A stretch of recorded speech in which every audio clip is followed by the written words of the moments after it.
اعوذ باللہ من الشیطان الرجیم، بسم اللہ الرحمن الرحیم۔ میں ہوں محمد جلیل خان مخلص، ماہر مضمون اردو، اور آپ دیکھ رہے ہیں N G A school and college tuitions coaching academy system کا یوٹیوب چینل۔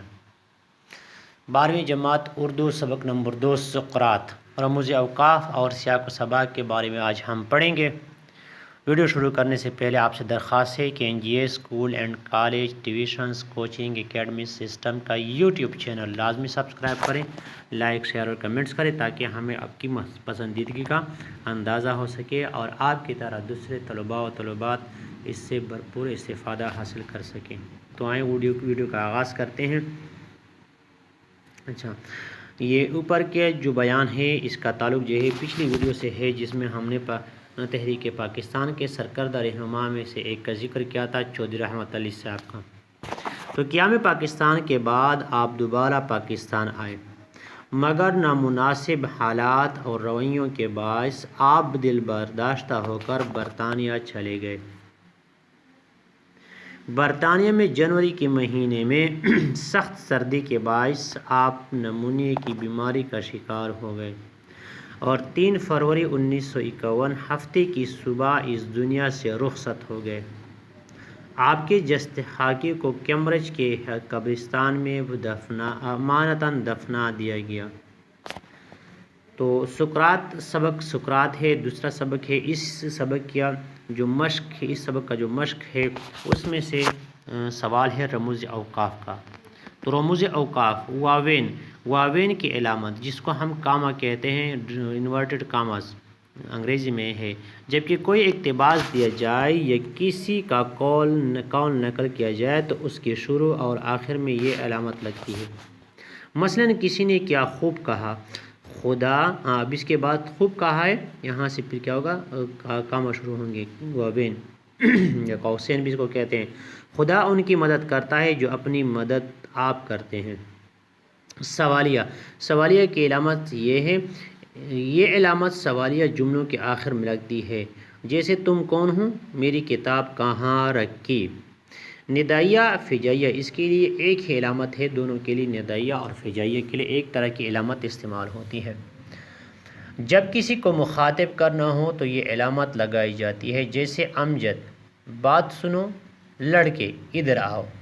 جب کسی جذبے، محبت، نفرت، خوشی، تعجب کا اظہار کرنا مقصود ہو تو یہی علامت بطور فجائیہ لگائی جاتی ہے، جیسے خبردار، وہاں خطرہ ہے، ارے تم کب آئے، شاباش، اور بھی محنت کرو۔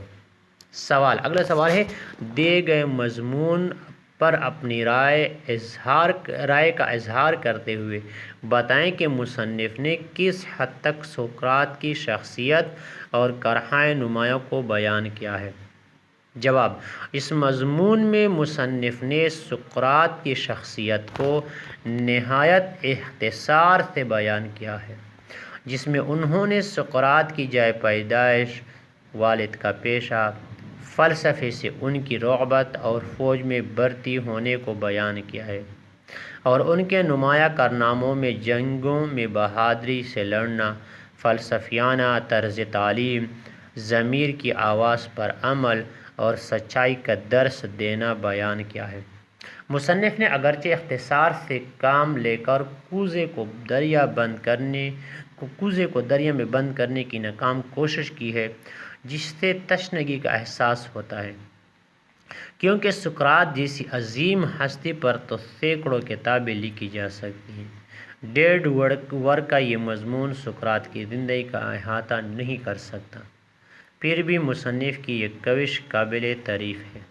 سوال ہے اگلا، سیاق و سباق کے حوالے سے عبارت کی تشریح کریں۔ عبارت، سقراط کی رائے میں موجودہ وقت کو کسی آنے والے دن کی امید پر رائے گاہ کر دینا بڑی غلطی ہے۔ وہ کسی چیز کا پس انداز کرنا اسی لیے ایک سرے سے فضول سمجھتا ہے۔ اقتباس علم کے لیے اس کے خیال میں کسی وقت خاص کی قید نہیں۔ عمر کا ہر حصہ انسان کی معلومات کو ترقی دے سکتا ہے۔ اس کی رائے میں کتب بین ہی ایک عیش ہے، جو ہر شخص کا اختیاری امر ہے، وہ جاہل کو واجب الرحم سمجھتا ہے۔ تو متن کا حوالہ سبق سقراط مصنف مہدی افادی مصنف مضمون ماخوذ افادات مہدی۔ سیاق و سبق: مہدی افادی نے اپنے اس مضمون میں یونان کے مشہور فلسفی و حکیم سقراط کے حالات زندگی پر روشنی ڈالی ہے۔ انہوں نے اس مختصر مضمون میں سقراط کی زندگی کے کئی پہلو بیان کیے ہیں، جن میں ملکی قوانین کے مطابق ان کی جبراً فوجی زندگی، جنگوں میں بہادری کے کارنامے اور فوجی ملازمت کے بعد سقراط میں آنے والی تبدیلیوں کا ذکر ہے۔ اس کے علاوہ مصنف نے ان کے دو شاگردوں زنوفن اور افلاطون کا بھی ذکر کیا ہے۔ مصنف کہتے ہیں کہ سقراط علم کا شیدائی تھا جو ہمیشہ سچائی اور ضمیر کی آواز سننے کی تلقین کرتا تھا، جس کی پاداش میں حکومت وقت نے اسے سزائے موت سنا دی اور سقراط زہر کا پیالہ پی کر ہمیشہ کے لیے امر ہو گیا۔ تشریح: سوال میں دی گئی عبارت میں مہدی افادی یونان کے عظیم فلسفی سقراط کی تعلیمات پر روشنی ڈالتے ہوئے کہتے ہیں کہ وہ موجودہ وقت کو آنے والے وقت کی امید پر ضائع اور برباد کرنے کے بالکل حق میں نہ تھا۔ وہ یہ سمجھتا تھا کہ زندگی کے ہر لمحے سے بھرپور فائدہ اٹھانا چاہیے۔ مصنف کہتے ہیں کہ سقراط کے خیال میں علم حاصل کرنے کے لیے کوئی خاص وقت اور عمر متعین نہیں۔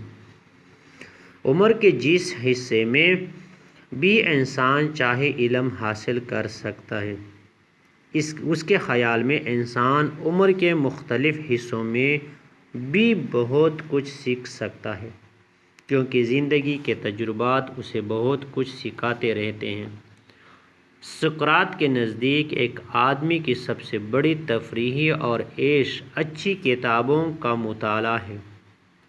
سقراط جاہل لوگوں کو رحم کے قابل سمجھتا ہے، کیونکہ جاہل آدمی نہ اپنے بارے میں کچھ جانتا ہے اور نہ کائنات کے رازوں سے واقف ہوتا ہے، اس لیے جب وہ کچھ جانتا ہی نہیں تو عمل کیا کرے گا۔